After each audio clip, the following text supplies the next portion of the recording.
happy holidays. And for all of you Amazon.com shoppers, go to southgatemediagroup.com. There's an Amazon login portal there, and just do your shopping. And portions of your shopping go to help support Southgate Media. So happy holidays. As a bird, as a plane, as Supergirl. This is Jason J. Lewis, the voice of Superman on Justice League Action. This is Mark Wade, writer of Superman Birthright. And you're listening to the Krypton Report. And you're listening to Krypton Report.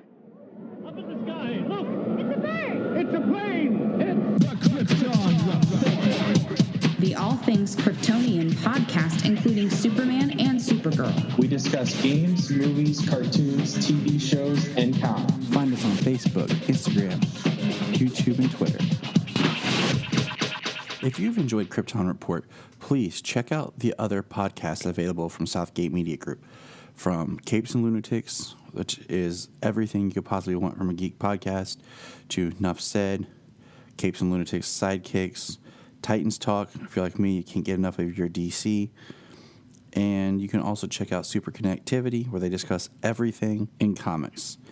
Also, they do discuss Marvel. That's something you don't hear much from me. So, check it out, southgatemediagroup.com. Look in the sky. Superman is coming. It's so awesome. Hey, James. Hey, Tyler. Yeah, we don't have a lot of time because we're trying to push this before part 3, but we're going to talk real quick here. So you watched Black Lightning? I did.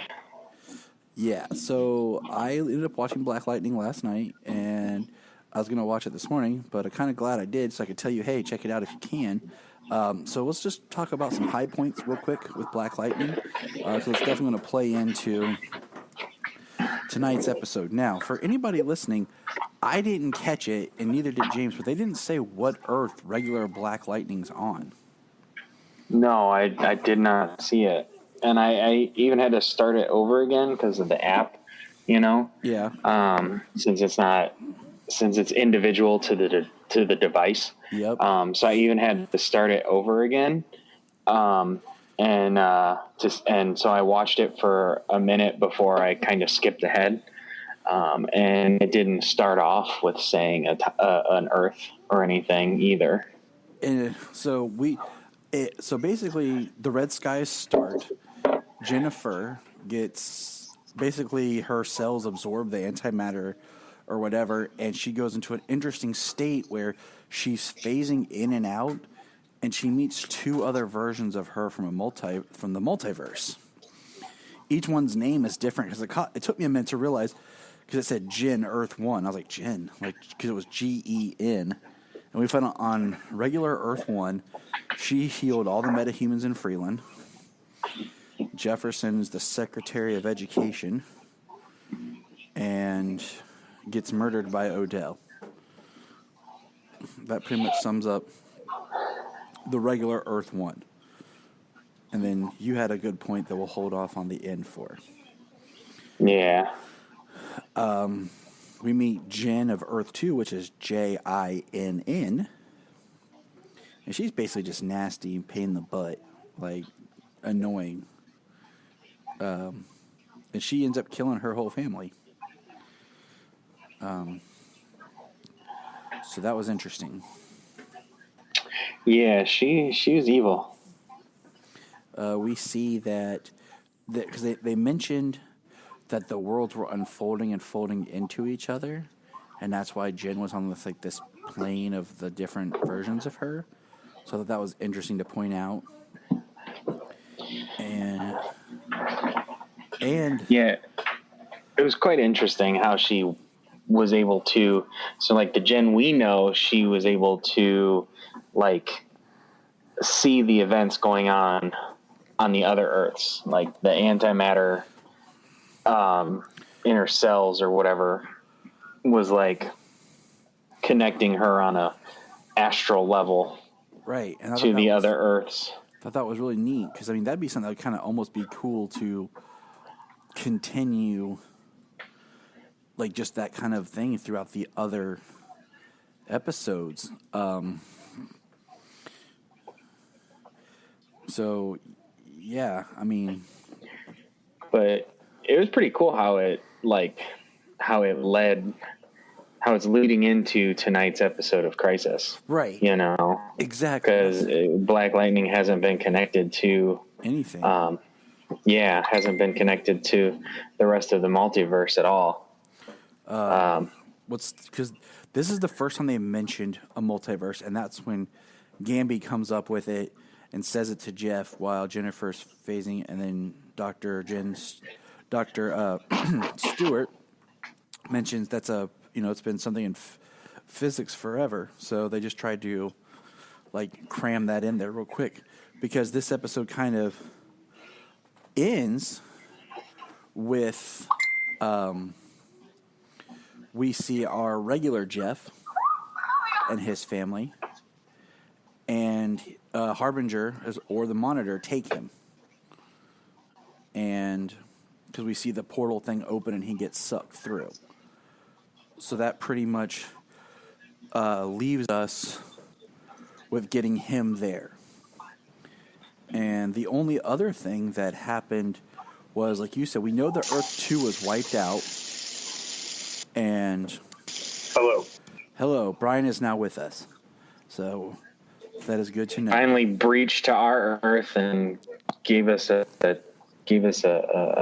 graced us with his presence. So we know that Earth 2 is wiped out, and like you said, it looked like the antimatter wave took out Jin of Earth 1, but as far as we know, Earth 1's still fine. So yeah. So what I'm curious of, she was the first one to, because she, the one from Earth 1 was like, she was like the overly good one, like she was ready to give up her powers, and she cured everybody in Freeland, but it didn't really Central City. But that's a whole other story. Yeah. So it definitely had its problems there without the metahumans. Like the ASA just like took over. So.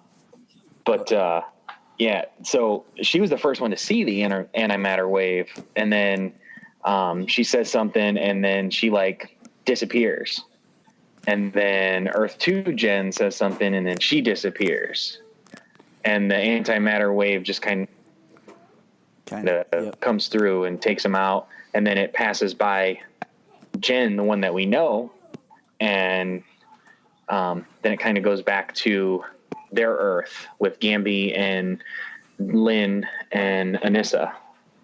Yep.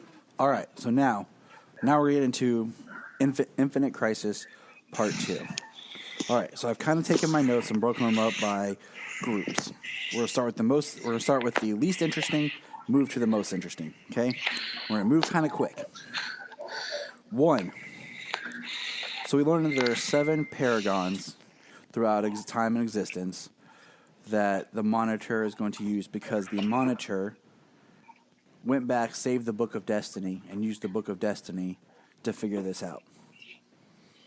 Okay? So hold that. We know there's 7. All right. Great. Good job. Way to go, Unite Monitor. the 7. Yeah, unite the 7. Good job, Bryan. So plot 1. Hashtag release the Snyder Cut. Plot 1 I have is Oliver to a Lazarus pit. Really? Like, really?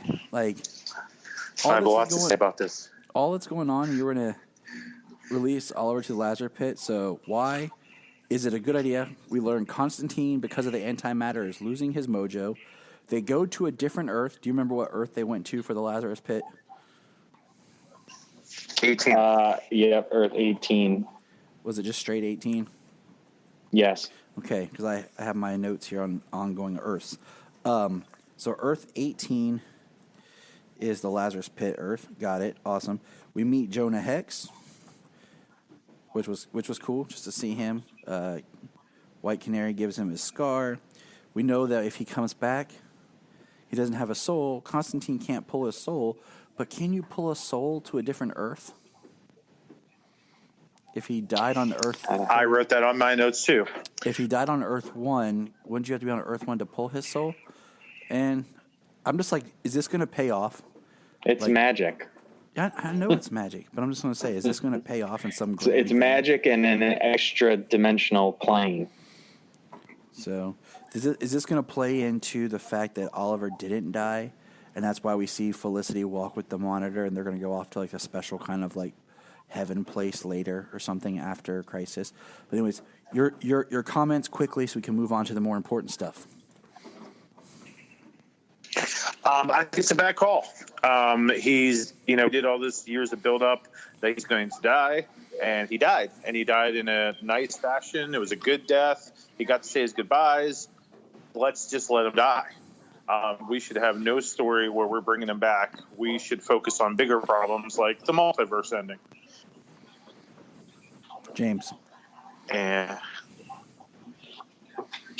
I just kind of want to see where they go with it. I was surprised he died so early on. It was kind of big and emotional for all the characters involved.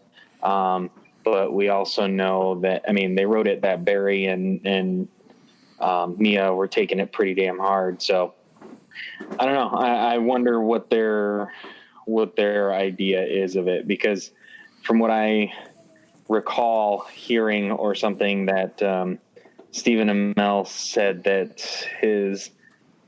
he's supposed to be, that he's not going to be like dead after Crisis, and that he will, but there's like the potential that he's out there. But so I don't know. I may be grasping at something there that I may have or may not have heard or read. Basically, he's going to leave himself a back door if he ever wants to show back up for a special appearance. Exactly. All right. So like I said, that wasn't anything drastic. I thought it was like okay, but I'm like, there's other stuff going on, man. Like that's what you guys are wasting time on. Like, but whatever. It's cool. It's cool. Yep. Well, they break up into the individual groups, and they kind of get a little more character stuff. In the first one, it was everything. In the first episode, is everybody one big old group, and it was just kind of this action and setup and stuff like that. Now that they've broken up into a little bit of groups, you get some character development. You get some character play off of each other. So, we know where the other group went, which we're going to get to, and we'll see what their group is about, bringing in Constantine for the crossover. But I think using Constantine for the same thing that he did already, that introduced him into the Arrowverse, I think they could have found something else for him to do if that's the only reason he's in this crossover. Like, he already did this once. Yeah, it'd be great. Now he's just got to overcome the antimatter to do it again. He'll be in the Legends episode or something. I also kind of felt like a lot of parts in this episode were kind of rushed a good bit. Like we never got this conversation between Barry and Mia or Maya, whatever, bringing back Oliver. It was just kind of like a side conversation between Sarah and Mia. And also we get this Kate seeing Lex and like, oh, he's a dick. And then all of a sudden Lex goes, no, hey, book. Whoa. We're not there. We're on Oliver. Man, you are not following the point. You're rushing stuff, man. What I said? I was rushing too. That point's done. We're moving to point 2. Okay, right. But I have a very good joke that I wrote down. Well, okay. What's the good joke then? Who's it pertain to? Is it about Oliver? No. All right. No. It's about Lex. Then you'll have to wait till we get to that. Segment 2 of the episode. All right, sweetheart. So we go to Earth 99. I'm going to drink my chocolate milk and move on. So we go to Earth 99. Earth 99, they say, is in the future. So I think that's kind of an important part here, is we have our first establishment that some Earths are farther along in time than other Earths. And some Earths are farther behind, because Earth 18 is farther behind in time with Jonah Hex. Right. So it's just very important. So I figure Earth 99, because that's the year that Batman Beyond premiered, was my thought for why it's Earth 99. Yes, that is that's probably exactly. That's why that one's 99, as well as the reason for Another Earth being called 96 was because the story came out in 1996. Which one? And there's also another reason, which I heard today, about 167. Okay, hold on to that because I wasn't sure about that one. Which one was 96? 96 was the Brandon Routh Superman, and it's because Kingdom Come came out in 1996. Okay, That is correct. I missed the year because I was thinking it was going to be 77.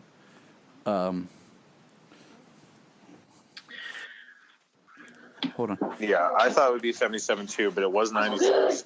So Yes, it was 96. we get to meet on Earth 99 Luke, who looks like he just cut out of like a rap gang or something. Like he's going to go bodyboarding. Oh, I have a joke about that. One thing that definitely needs to be addressed, because I don't see anybody addressing it online either. Why the heck is old man Wayne living with a much younger black man with his shirt ripped open like that? That's something we need to think about that. Nah, I don't want to think about it.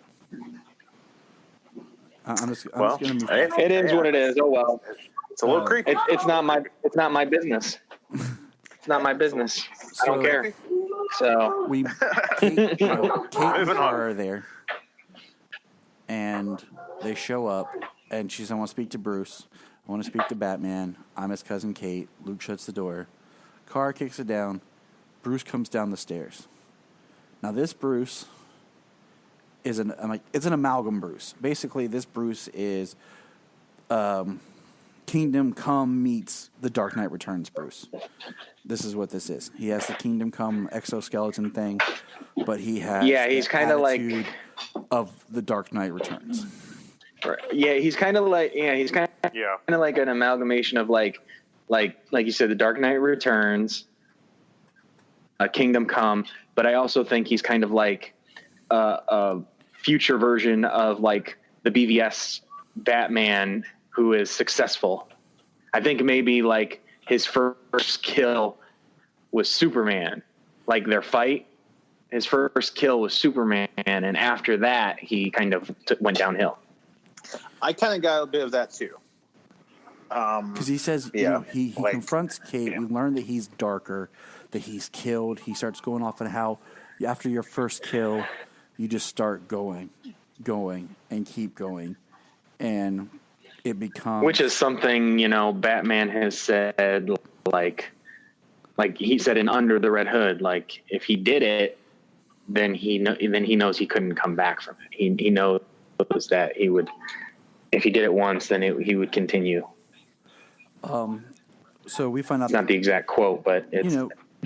Kate died 5 years ago trying to pick up where Bruce Wayne left off. And she died fighting. And he's a very broken, hopeless Batman, because even then, like, he pulls the quote. He quotes BVS, fellas. He quotes BVS. The same quote he gives Superman after he... as he's spinning him around. Pulls the spear out of the ground. Yep. After he spins him around and throws him down, and he picks up the spear out of the ground. My parents taught me something different as they were, the world only makes sense if you force it to. So, which is why I took him as a future Batfleck, kind of a little bit like that line. Well, right I mean, there. he wouldn't be the future Batfleck, because that was the whole point of Justice League, was Batfleck changed, and him and Superman became friends. Well, no, it's an alternate version of him that he actually killed Superman. That he killed Superman. Yeah, but that's why I say, like, I even see it as like Dark Knight Returns, because he talks about friends changing. He talks about Superman saluting flags and all that. I mean, that's all lines. Yeah, it's like an amalgamation of those different, those like three versions of the character.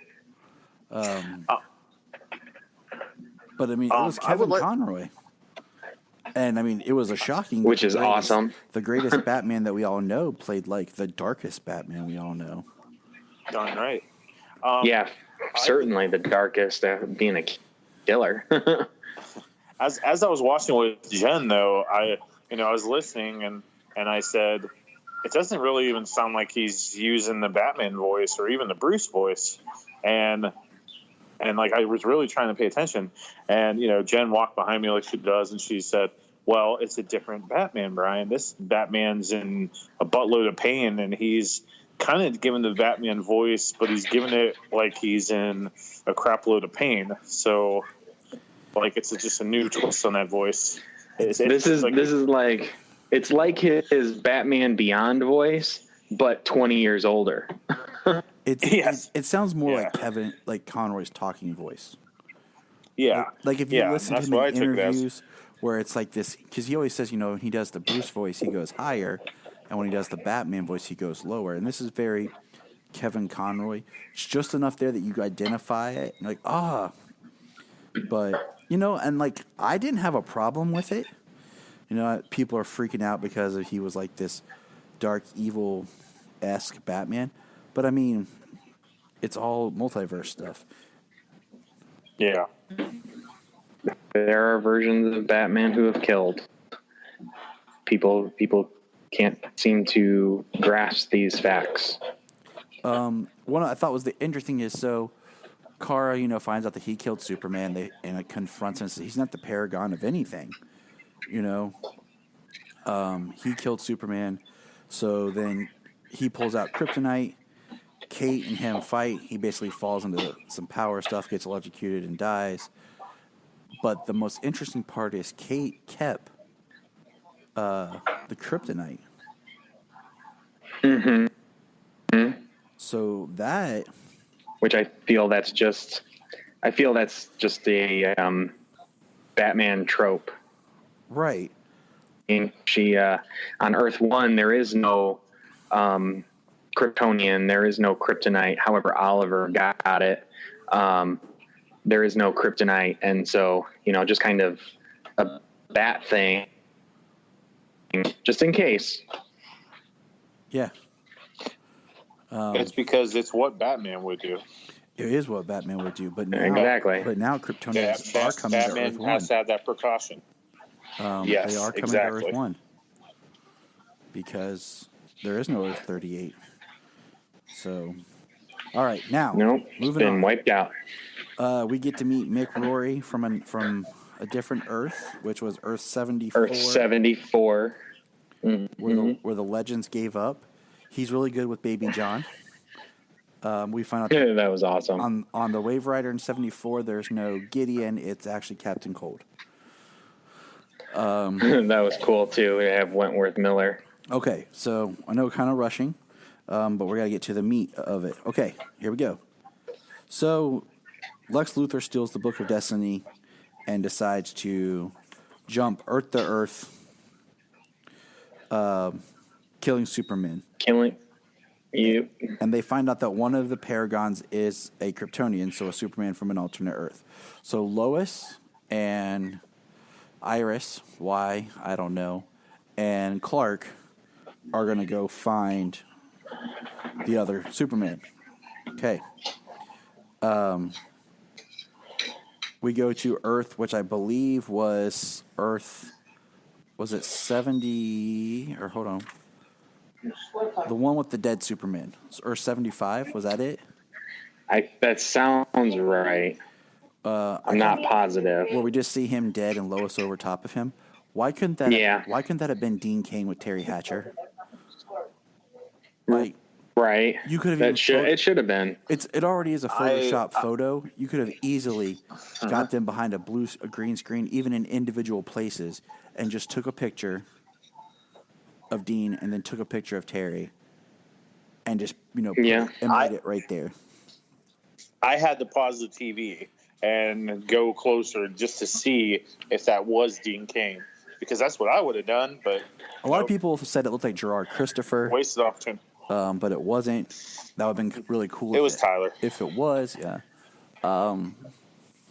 It was not me. I'm sorry.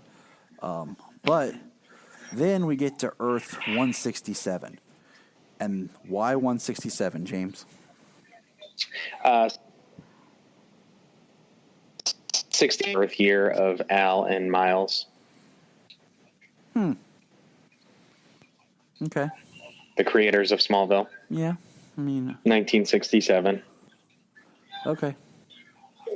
It works. That's literally yep. That's literally all that I got. I mean, it could have been like Earth 21 for 2001. It could have been I don't know what else. Yeah, there wasn't 160. Could have been Earth 11 because it ended in 2011. Yeah. But Earth 11, who's on 11 here? Was there anyone? I don't. Not that I've seen yet. Nope, nobody from Earth 11. Well, I have all my list of every Earth that's been identified because of the Council of Wells. I made a list last night. Because of the Council of Wells too. You brought those in too, huh? Yeah, because they each identify as a different Earth. So I put the notes down to what Earth they were part of. So on this Earth, we see Tom Welling chopping wood on the farm, and Lex shows up. Which I loved. I loved Lois's line when they first show up before they even talk to him, and she calls him the buff guy from the Brawny paper towels label. Lois, as in Elizabeth Tulloch. This is where we got to get Elizabeth Tulloch. We're gonna have to.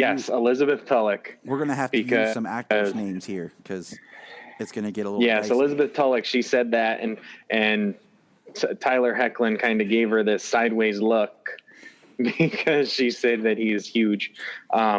I mean, Tom Welling he's tall and he's got a massive frame. So, like, even when he stands next to Bryan or Brandon, he's wider than Brandon.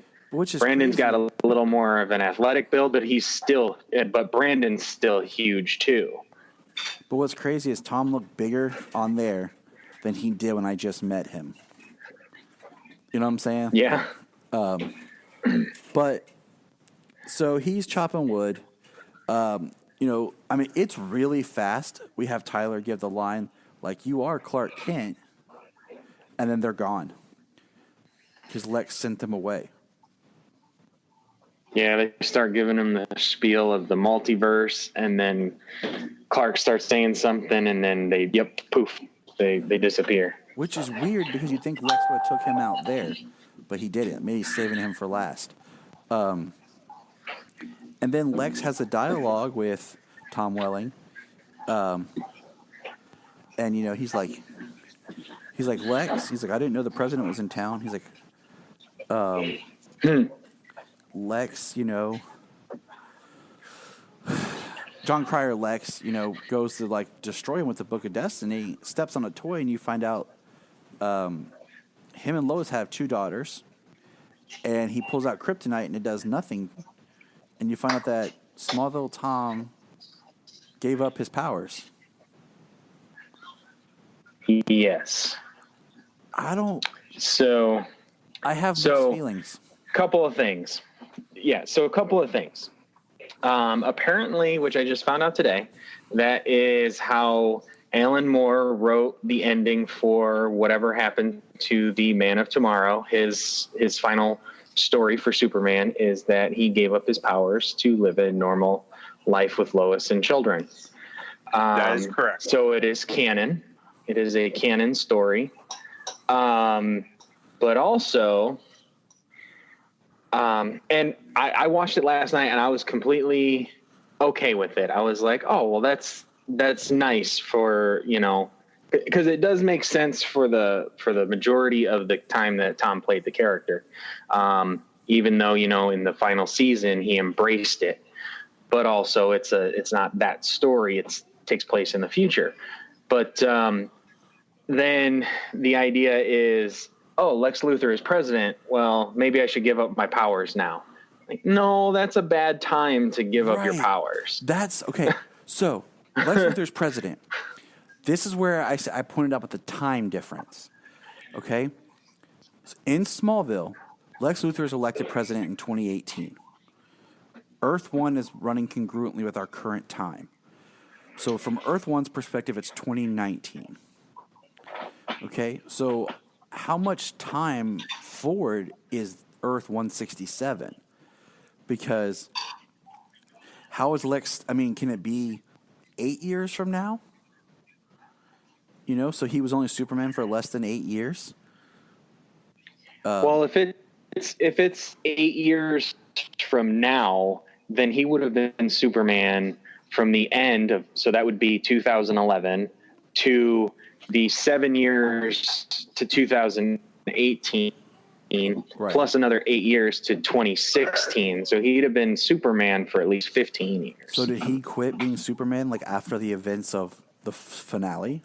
You know, where it's 2018 and Lex gets elected president and we see him run off the building.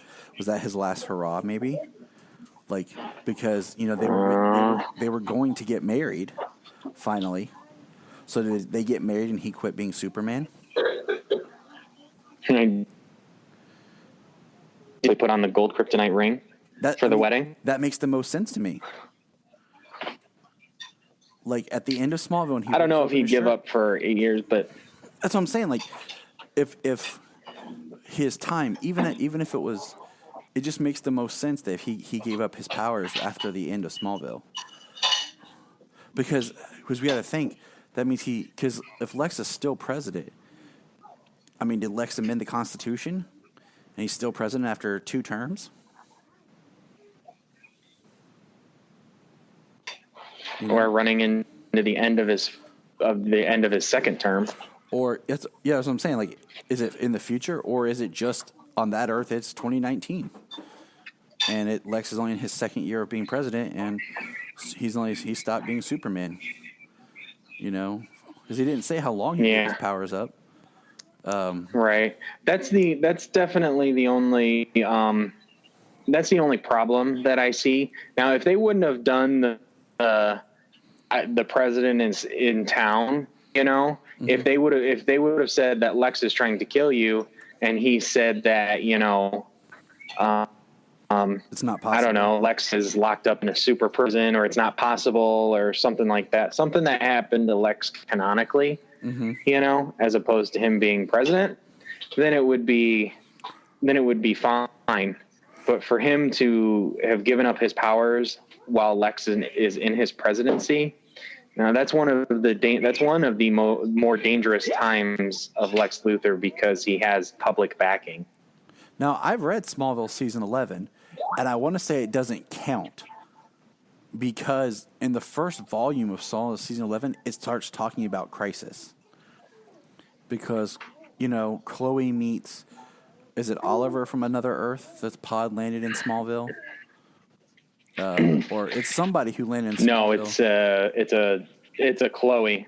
It's a Chloe from Another Earth. So they already kind of did. So I'm thinking season 11 doesn't count. You know, originally it was supposed to be canon just because it was continued from the same writers of the TV series. And then the other thing I was thinking about is we visited Earth 2 on Smallville. So I wonder if the Earth 2 Lionel would still work. You know, as the Earth 2. Well, considering their Earth 2, each Earth would probably be considered more of like its own Earth 1.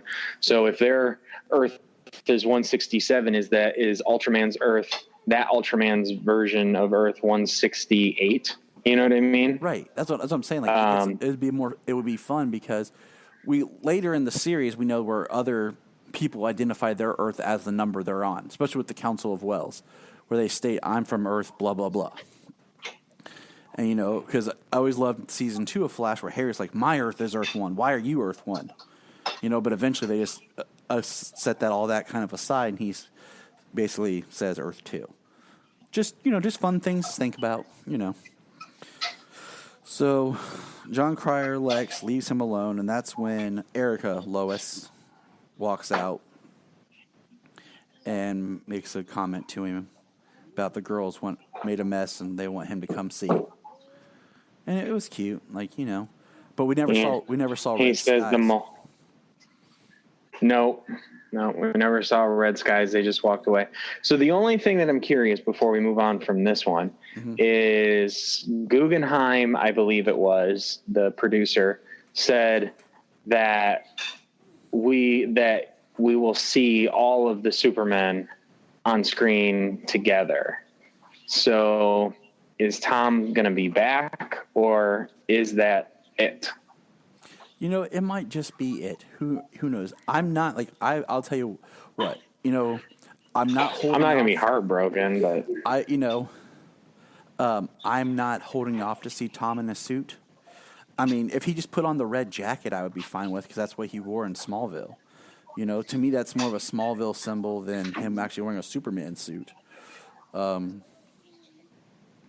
You know, people who thought, like, he's going to show up and save the day and all this and be part of it more, they're not realistic. Because, first of all, we knew there wasn't a lot of money for all these other people.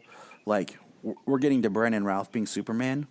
He's also already contracted to be in there because he already is with CW working as Ray Palmer. So his character can be in there longer. You know what I'm saying? All the other characters are just cameos or minor parts just to fill in the infinite Earths, you know? So having Tom Welling come in, as much as I would love to, and be like overarching for all of it, it's just not happening, nor did I expect it. You know, even John Wesley Shipp, who will probably show up tonight, he's, you know, been a guest. He will show up tonight. He's a recurring guest star, you know, for multiple roles on The Flash. So if he's there longer, that makes sense. The one I'm still waiting, holding out to see is Linda Carter. Even though she's already been on Supergirl.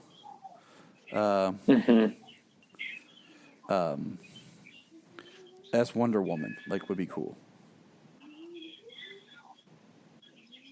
So, I just want to point out some things. So, the Monitor, his job literally is to monitor. His name. So why wasn't he watching Lex from taking the book? Well, he said he has a part to play. It was expected. Yeah, he knew. It was expected. He took the book to lead them to the Paragon. Yeah, like he's... Okay, well, Paragons. Okay, so Kate is a Paragon. She is considered the bad of the future. Yep. So, and Sarah's a Paragon of Destiny. Kara is Paragon. 3 people or 2 people? Yeah, I don't remember what Batwoman's Paragon name was. She's Courage. Paragon of Courage. Okay, what was Sarah's? Kingdom Come Superman. Courage, Hope, Destiny, and Truth. Destiny. That's what we have right now. And we have 3 more missing now. We have 3 more defined. So let's just assume that John Wesley Shipp's Flash is probably one. Cool. I think that's safe to assume. I would agree. Number 6. Well, let's not do that. No, we got one more thing to talk about, leaves- and we're running out of time. Okay. we don't. I this ain't no don't have to say speculation much. now. Okay. You gotta talk fast, Brian. You gotta get in this. You gotta get in this conversation. We're talking what actually happened.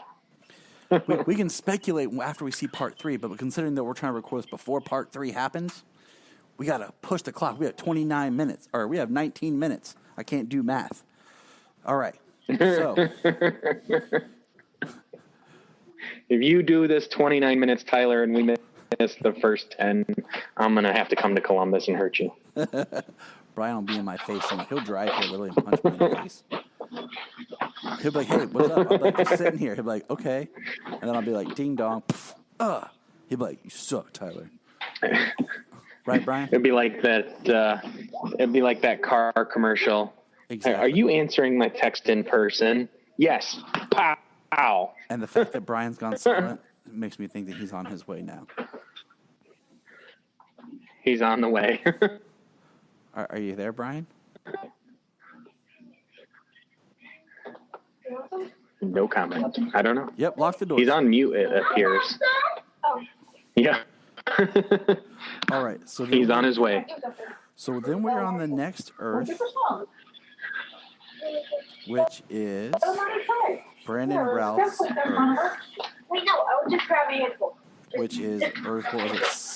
Where did it go? Hold on. What? Which one? 96. I blanked. 96. Oh, with Brandon Routh Superman. Yes. So this is supposed to be a continuation of Superman Returns and the Christopher Reeve Superman. Okay. So Which is awesome because they reference Superman 3. hold on, don't get there just yet because that's something that I got puzzled with later. Okay. Thanks to Bryan. I think Bryan pointed it out to me. Right, Bryan? All right. So Yes, sir. What was your question? oh, there he is. You're back. Okay, you're not, you haven't left yet. So his suit, okay, it makes me think of, because of the events they describe, we find out, okay, when they walk into, Lois bumps into him, and they have like a kind of like a meet cute kind of thing, and it's just kind of funny because he's like, "Oh, you look familiar," and he's like, and there's Tyler looking like, what's going on here? And you hear the Lois has got eyes for every Superman. right, and you hear the love theme. Yeah, it was the Yes. Can You Read My Mind? Yes. And I was like, oh, I got Yeah. excited. And then, we learned that Clark is the editor-in-chief of the Daily Planet. I like that they complement each other's glasses. Yes, it just felt good. It just felt nice. You just wanted to hug them both and be like, I like you guys. And so we find out that the reject from Gotham thought it was a joke and gassed the Daily Planet. So did you guys take it as the Joker? Well, that's the Joker. That's the Joker, Tyler. It's the Joker. See, Well, he called him the reject. He called him the reject from Gotham City, and he gassed the Daily Planet. Which is that not what he did in Kingdom Come? That is what he did in Kingdom Come. Yep. And that's what he did in Injustice, too. Yep. And so And I thought thought it was a practical joke. I don't know. Injustice was actually kind of pretty twisted and messed up. yes, Well, it is. of course, but we didn't get there. Because he attached a detonator to Lois Lane's heart to nuke in Metropolis, and kryptonite laced fear gas Superman into killing a pregnant Lois, which in turn destroyed his entire city. So took out his child, and his city all in one swoop. That's different stuff. We got to talk about the Crisis episodes. So in this Crisis episode, there's a bunch of names on the wall. And I tried looking at all the names, and there's 2 names I did not see on that wall. Okay. And those 2 names are Richard and someone else's name that he does mention. Ah. His son. Because he does say his wife. He doesn't say his son does. He does. He does No, say... but he mentions later that he looks like my son Jason. Or Right. something looks like my son Jason. He says that baby John Joel Kent looks like his son. Jason. Yeah. So he says looks, not looked. And like That's you said, right, it wasn't on the exactly. wall. And he said, my friends, people I cared about. And his wife, And specified my wife, but yeah. he didn't say my son. So that's just, you can speculate that Jason is alive. Is still alive. Yes. Well, just because he was in the Daily Planet a few times during Superman Returns does not necessarily mean that Jason spent his entire life going to work with his mother. Well, now he would be older. Too. No, absolutely not. But we have to think, if Jason is out there, like, it would be a huge disservice if we don't get some closure with Jason. Like, what is Jason doing? I don't care. Yeah, I don't either. Fine. And It was I'll go nice. back to silent mode. it was nice to get the reference, the connection to Superman Returns, making it a canon time, but that was years and years ago. I mean, at this point, that was 13 years ago. He would be a young man, a fully grown man at this point, and I mean, I don't care what he's doing. Is he Superboy? Is he Kryptonian? Does he exhibit powers? Like, or at all? Being tortured. Yeah, is he, who knows? Is he in the future with the Legion? You know what I mean? I don't. No. I really don't know, and I don't care because he's not involved in what's happening. If I'm not mistaken, like the darker suit, like his Kingdom Come style, but also if you remember, like after 9/11, they took out the gold on Superman and put the black. It was like a sign of mourning for tragedy. So I thought of that too, with his suit. Even though it is just straight up the Kingdom Come looking suit. I did love when he changed his suit, and then Tyler changed his suit.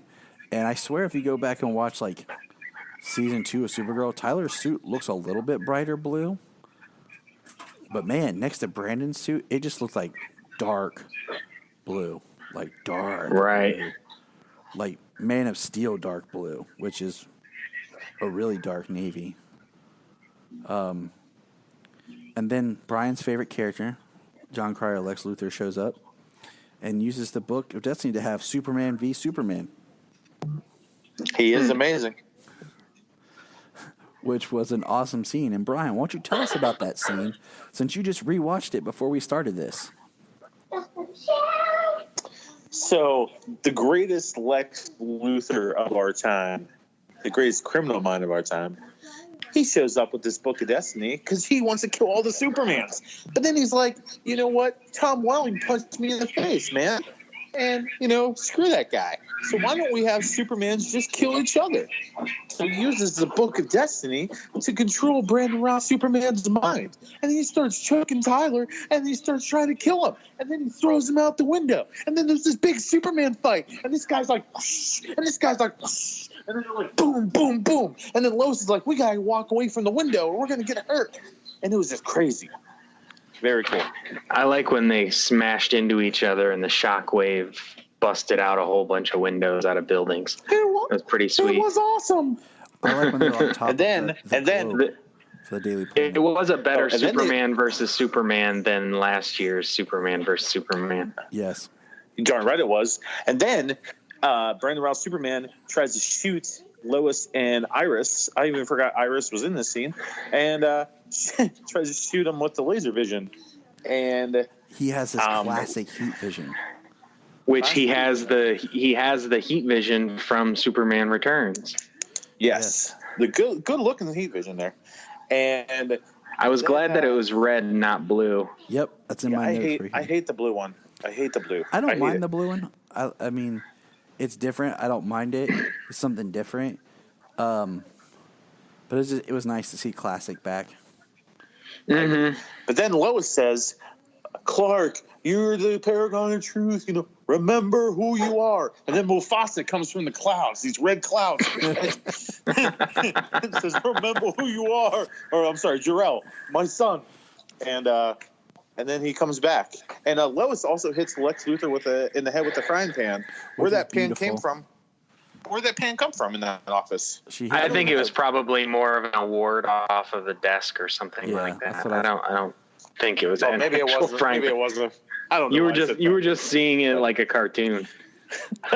So that's how I see all of life. Anyway, it was a nice scene. It was really cool. Brandon back as Superman, giving him something to do. I love seeing his acting where Brandon and Superman was in the same scene shots with Ray. And you could actually see Brandon playing two different characters, Ray and then Superman. They must have used a little. I think they either used a little forced perspective when they shot him, to make or when he's playing Ray, he's just maybe slouching his shoulders a little bit, and when he's playing Clark, he's standing up straighter. Yeah, I think he's playing his Ray a little bit more Kentish. With the goofiness, and then straight up with being Superman. The last thing I want to hit, because we're almost out of time here, he does mention to Superman Tyler. He says, "Not the first time I've ever gone crazy and fought myself." Straight reference to Superman 3. Am I right? Mm-hmm. Yep. But he mentions Jason, which is Superman Returns. But yet, Superman Returns is supposed to negate Superman 3 and 4 ever taking place. So it's like thank you. So Somebody it's else- like an it's like an amalgamation of the Chris Reeve Superman, not eliminating stuff from him, embracing from him, but also using Superman Returns and Kingdom Come. So like Kevin Conroy's was an amalgamation of a few different versions of Superman and possibly like an alternate, and it is an alternate reality version of Batman. I said Superman. But then this one, it is Christopher Reeve. It is Superman Returns and it is Kingdom Come. Hold on. My wife's mentioning. And it is perfection. All right. Final thoughts. No, hold on. One thing I wanted to say real quick. Yes, okay, good. I thought about this. This is one thing I didn't get wrapped up about the Clark Tom. If you look at the story that we're telling with Tyler Man Superman, where he's torn between his life of being Superman, and he talked about trying to have it all, and then you meet Clark, who gave it all up for his wife and family, even though Tyler didn't get a chance to interact with him. We as the audience saw that. Yes. But then you look at Brandon Superman, who embraced Superman and his life, but then he lost it all. It kind of is two different sides of something that Tyler Superman is going through. Thank you. So I think with the different Superman, we're experiencing the same story that we're going to focus on with him. So that's my last note. Real quick, where was Pariah? We'll hold out that thought. Harbinger hears the voice of the Anti-Monitor. He takes her at the end.